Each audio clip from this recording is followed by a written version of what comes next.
तो बच्चों यहाँ से शुरू करते हैं मॉलिक्यूलर बेसिस ऑफ इनहेरिटेंस का part 5, genetic code and mutations. Genetic code क्या होता है और म्यूटेशंस से कैसे रिलेटेड है, ये आपको बताना है आज। जेनेटिक कोड एक डिक्शनरी है जिसमें ये लिखा हुआ है कि कौन से न्यूक्लियोटाइड का कौन सा सीक्वेंस अमीनो एसिड्स को किस प्रकार से कोड करता है। और ये टर्म हमें जॉर्ज गैमो ने दी थी और उन्होंने ये बताया कि क्योंकि 64 तीन के ट्रिपलेट बनाने से 4 तरह की न्यूक्लियोटाइड से 64 कॉम्बिनेशंस बन सकते हैं, तो हमें 20 अमीनो एसिड के कोड अगर बनाने हैं तो हमें ट्रिपलेट कोड बनाना पड़ेगा। तो उन्होंने ये पहले प्रपोज किया था, उसके बाद ये सिद्ध हो गया कि ऐसा ही होता है। एक ट्रिपलेट किसी एक अमीनो एसिड के लिए, दूसरा ट्रिपलेट किसी दूसरे अमीनो एसिड के लिए, तीसरा ट्रिपलेट किसी तीसरे अमीनो एसिड के लिए है। तो ये डिस्कवरी पहले आप वाटसन एंड क्रिक का नाम पहले से सुन चुके हैं। डीएनए की स्ट्रक्चर इन्होंने ही बताई थी। और जॉर्ज गैमो ने कहा कि 3 letter code must be employed to encode the 20 standard amino acid used by living cells. तो ये 64 कॉम्बिनेशन हैं। पहला लेटर यहां से लिखा, दूसरा लेटर यहां से लिखा, तीसरा लेटर इस तरीके से लिखा, तो ये 64 कॉम्बिनेशन हैं। और इन्हें आप जैसे देख पा रहे हैं कि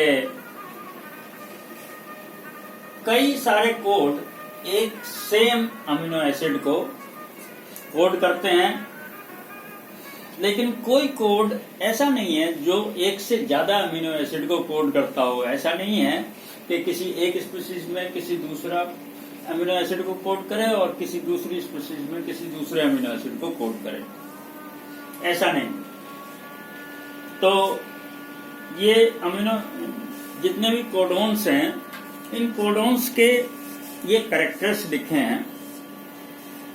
जैसे कि मेन बात आती है, जो क्वेश्चन आ सकता है एक आध नंबर का, इसमें वो ये पूछा जाता है unambiguous, degenerate and universal. Unambiguous का क्या मतलब है?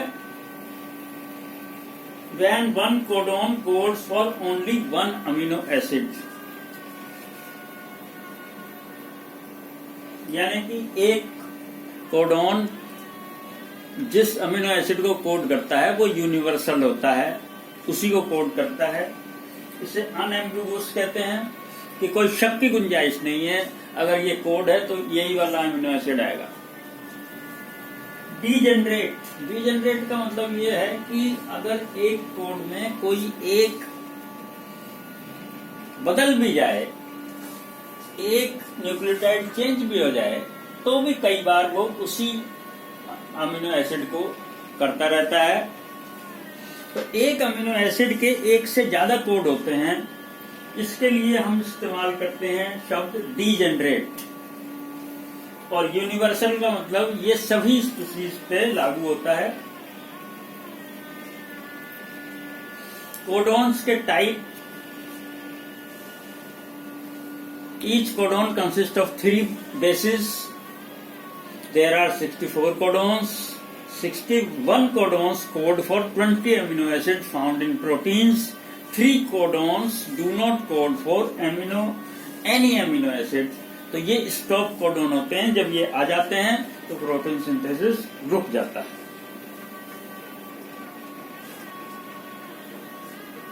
तो ये UAA, UAG and UGA are termination codons and AUG is initiation codon। हर एक प्रोटीन की पहली अमीनो एसिड सेम होती है, मिथायोनिन, और ये AUG से ही कोड होती है। तो ये इनिशिएशन कोडोन है।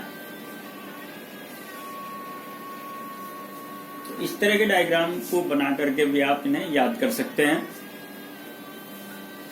इन कोडोन्स का एक एंटी कोड होता है और वो होता है ट्रांसफर आरएनए के नीचे की तरफ। जब पी साइट पे जाकर के मैसेंजर आरएनए रुकता है तो उसका एंटीकोडॉन हमें चाहिए ट्रांसफर आरएनए के साथ। जब भी ये ट्रांसफर आरएनए यहाँ पर इसके साथ ज्वाइंट होगा और जिस अमीनो एसिड को ये लाएगा वो अमीनो एसिड यहाँ पे रहेगा, और जो सेकंड वाला ट्रांसफर आरएनए आएगा वो यहाँ पे बैठेगा दूसरी साइड पे, और तब उनके बीच में बॉन्ड बनेगा। म्यूटेशंस कैसे हो सकते हैं कोडोन से? म्यूटेशंस को हम कैसे समझ सकते हैं? म्यूटेशन का मतलब होता है कोई सडन चेंज, फायदेमंद भी हो सकता है, नुकसानदायक भी हो सकता है।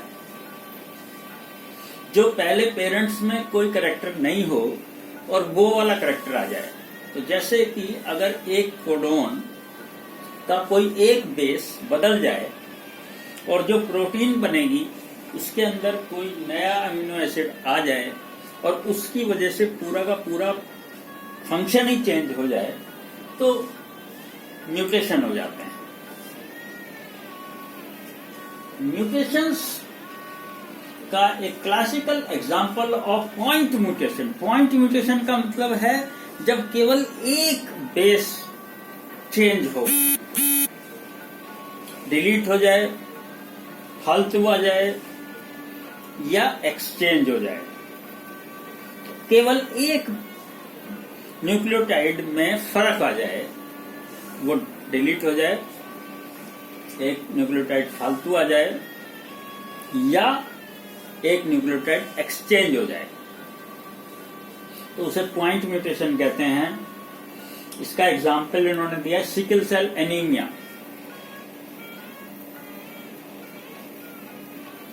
सिकल सेल एनीमिया में केवल एक पॉइंट पे चेंज होता है और उसकी वजह से ये बहुत ही डेडली एक डिजीज हो जाती है। तो ये समझाने की कोशिश की है कि एक तो पॉइंट म्यूटेशन होते हैं और एक होते हैं फ्रेम शिफ्ट म्यूटेशंस।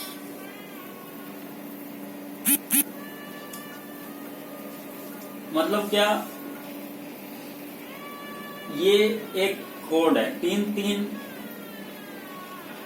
लेटर्स से मीनिंगफुल वर्ड लिखे हुए हैं, लेकिन अगर इसको हम खत्म कर दें तो क्या होगा? AMH ASR EDC, कुछ भी मीनिंगफुल नहीं रहा। ये इन्होंने एग्जाम्पल देके बताने की कोशिश की है। अगर ये पूरा का पूरा डिलीट हो जाए तो मीनिंग रहेगा, अगर ये भी पूरा का पूरा डिलीट हो जाए तो भी कुछ मीनिंग रहेगा। इसका अलग मीनिंग है, इसका अलग मीनिंग है, इसका अलग मीनिंग है। लेकिन अगर एक डिलीट हो जाए या एक नया इसके बीच में आ जाए, M के बाद एक M और आ जाए, जैसे ये राम हैज DCA यानी कि RE जो है ये खत्म हो गया, RE खत्म हो गया, तो ये मीनिंगलेस वर्ड बन जाते हैं कई ऐसे। इन्हें फ्रेम शिफ्ट म्यूटेशंस कहते हैं। कुछ म्यूटेशंस साइलेंट होते हैं, जैसे हमने अभी चार्ट में दिखाया कि चारों के चारों एक खाने में जितने भी कोड लिखे हुए थे वो सब के सब एक ही एमिनो एसिड को कोड कर रहे थे। तो तीसरा वाला अगर बदल भी जाए लेटर या न्यूक्लियोटाइड तो भी कोई फर्क नहीं पड़ेगा। ऐसे म्यूटेशंस को साइलेंट म्यूटेशंस कहते हैं। मिससेंस mutations, single nucleotide change A to C, different amino acid incorporated, loss of functional capacity of protein। बिल्कुल चेंज हो जाए, एक बदलने से ही सब कुछ चेंज हो जाता है। Nonsense mutations, single nucleotide change from C to T, stop codon is generated. अब बताइए ये एग्जाम्पल इन्होंने दिया है कि यहाँ पे TAG CAG था और ये वाला अमीनो एसिड जुड़ना था, लेकिन ये TAG आ गया और ये स्टॉप कोडॉन हो गया और यहाँ पे कोई अमीनो एसिड नहीं जुड़ा, तो जितनी प्रोटीन बनी वो केवल यहीं तक की रह गई, तो नॉन फंक्शनल प्रोटीन हो गई। तो इस तरीके से इन कोड्स को देख करके हम समझ सकते हैं कि म्यूटेशन आखिर होते कैसे होंगे। जितने भी म्यूटेशंस देखने में आते हैं, म्यूटेशन सबके शरीरों में होते रहते हैं। कुछ म्यूटेशन ऐसे होते हैं जो अगली जनरेशन्स में जाते हैं। अब किसी के बुढ़ापे में कोई म्यूटेशन हो जाए तो वो अगली जनरेशन में नहीं जाएगा, लेकिन कोई ऐसे म्यूटेशन होते रहते हैं जो अगली जनरेशन्स में जाते हैं, और जब जाते हैं जब पता चलता है कि ऐसा करेक्टर तो इसकी जनरेशन्स में था ही नहीं, तो ये सडन चेंज आ जाते हैं, इन्हें म्यूटेशन कहते हैं। इससे आगे के टॉपिक्स अगली बार पढ़ाएंगे। Thank you.